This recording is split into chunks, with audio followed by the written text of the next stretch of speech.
Hello AP Chem students and welcome to topic 6.5, energy of phase change. The learning objective for today is 6.5.a, explain changes in the heat Q absorbed or released by a system undergoing a phase transition based on the amount of the substance in moles and the molar enthalpy of the phase transition. So let's get into it. So it is important in this section to remember the difference between temperature and energy. Changes in temperature, which is the measurement of the kinetic energy of particles, are caused by transfer of energy, which we call heat in this unit. So if we look into this a little bit more, during a phase change, the temperature of the system does not change, but the energy of the system does. The stronger the IMFs between the molecules in the sample, the more energy that is required to overcome them and complete the phase change. Thus, we can use physical properties, such as boiling point, to compare the relative strengths of the IMFs in substances. In terms of phase changes, there are two terms that you need to know. The first one is called the delta H of vaporization. So this is the energy that's required for the transition between, I have a typo here that says solid and liquid. That should say liquid and gas. Hang on. Okay, there we go. So delta H vaporization, the energy required for the transition between liquid and a gas, and that is in either direction, okay? So that could be going from liquid to gas, which we would call boiling or evaporation. It can also be going from gas to a liquid, which we would call condensation, right? Okay. So then you also have your delta H of fusion, which is the transition between a solid and a liquid. So that would be melting when you're going from solid to liquid. It would be freezing when you go from liquid to solid. And so you can see both of these over here. Now the sign of the delta H depends on the transition that is occurring. So you need to think about what is happening to the particles in that substance. Are the particles increasing their energy, in which case your delta H of vaporization is greater than 0, like on this side of our diagrams, or are your particles losing energy, in which case your delta H of vaporization is going to be negative because the particles are giving off the energy. So remember that phase changes when the particles are gaining in energy are endothermic, and the phase changes where particles are getting lower in energy are exothermic. Okay? That can be hard to think about because we are so used to thinking about things in terms of how we feel, and are things feeling hot or feeling cold. But especially with phase changes, because the temperature of the system does not change, we would think about both melting and freezing being cold, right? Because they generally happen at a lower temperature. But the sign is actually dictated by if the particles are gaining energy or losing energy. And that makes them endothermic or exothermic. So you need to make sure you're thinking through them logically in that way. So again, back to it's really important to know about your states of matter and the relative energy of them. So a solid has the lowest amount of energy, followed by a liquid, and then a gas has much, much more energy than the liquid. Okay, so then we can think about a heating curve. So it's important to recognize that if you know the energy of the phase change in one direction, you also know the energy of the phase change in the opposing direction. So for example, the energy of freezing of CO2 is equal to the energy of melting of CO2, but your sign is different. Your change is the same, but your sign is different. And then we can use these values to perform calculations. So let's look at a practice. So the heat of vaporization of water is 40.6 kilojoules per mole. How much energy is required to vaporize 10 grams of water? Now, the learning objective specifically said given molar amounts, but remember that it is not uncommon for us to do a calculation from grams to mole in one part of a question, and then in the next part of the question, use the moles that we calculated to do some follow-up thinking. So that is kind of how I would expect this to go here. So if you want to, you can pause the video here and do the problem. I'm about to show you the answer. All right, so let's look at the answer to this problem. So we're going to start with 10 grams, and of course, we're always go to moles. So you're going to use your molar mass to do that. So we're going to set up our scaffold here, and so then our molar mass of water is 18.01 grams. And so that goes on the bottom so that our grams cancel and will be left in moles. And then all you do is you simply use your heat of vaporization here, which is 40.6 kilojoules per 1 mole. Now we are vaporizing water, so that means we're going from liquid to a gas. And so that will require an input of energy to increase the energy of the particles. And so we are using the positive value of the heat of vaporization. And so then we get 22.54 kilojoules. And if we take significant figures into account, we only had 2 significant figures with our original mass. And so we need to report this to 2 significant figures. So our final answer is 23 kilojoules. So then this is a really good animation. This is a screen grab of it, so it's obviously not moving, that shows the molecular features of the states of matter relative to a heating curve.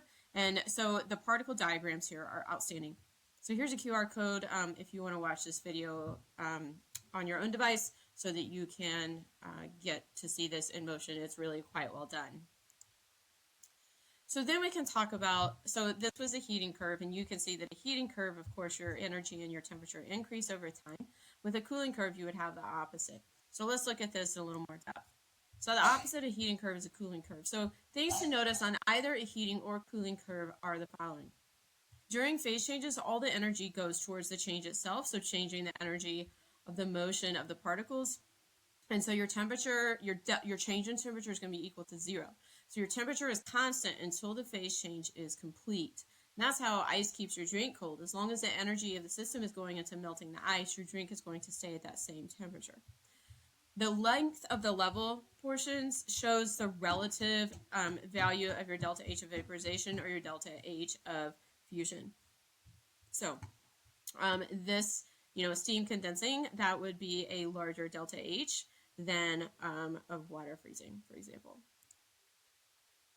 So then vaporization occurs when the molecules on the surface of a liquid gain enough energy to escape the surface. All right, so that's what this is looking like here in this picture. This is the vaporization. Oh, sorry, this is an endothermic process. That's what that should say. The opposite of this process is condensation, which it makes sense is an exothermic process. So these processes are usually in what is called a dynamic equilibrium. So in a dynamic equilibrium, you have 2 processes happening at the same rate, so you see no net change. So for example, over time, we would have more particles that would be vaporizing like this, and then you can see that as time continues, we still have that same relative number of particles vaporizing. Now, you do continue to see a change, so you can see that clearly in these particle diagrams here. Particles are being deposited on the surface, and they're also escaping the surface. So the process itself is still happening, but you have reached the point at which it happens at an equal rate. So for every one that deposits, one escapes, okay? And so then you see no net change. So remember that at all temperatures, liquids will still vaporize to a certain extent. The vapor pressure of a liquid is the partial pressure exerted by its vapor in dynamic equilibrium with the liquid. Vapor pressure depends on temperature and increases with increasing temperature, right? That's why if you leave a bottle of water in your car and then on a hot day, you can actually see that you will have droplets gather around the top, right? And that is this vapor pressure, and then you can see it having condensed on the bottle. So vapor pressure curves plot pressure as a function of temperature. At all points on this plot, so on the actual line itself, your liquid and vapor coexist, and the line shows that vapor pressure value. Okay, normal boiling point here. So boiling point of a liquid is the temperature at which the vapor pressure of the liquid equals atmospheric pressure. So that's how you determine what the boiling point is. It's called the normal boiling point when it occurs at 1 atmosphere.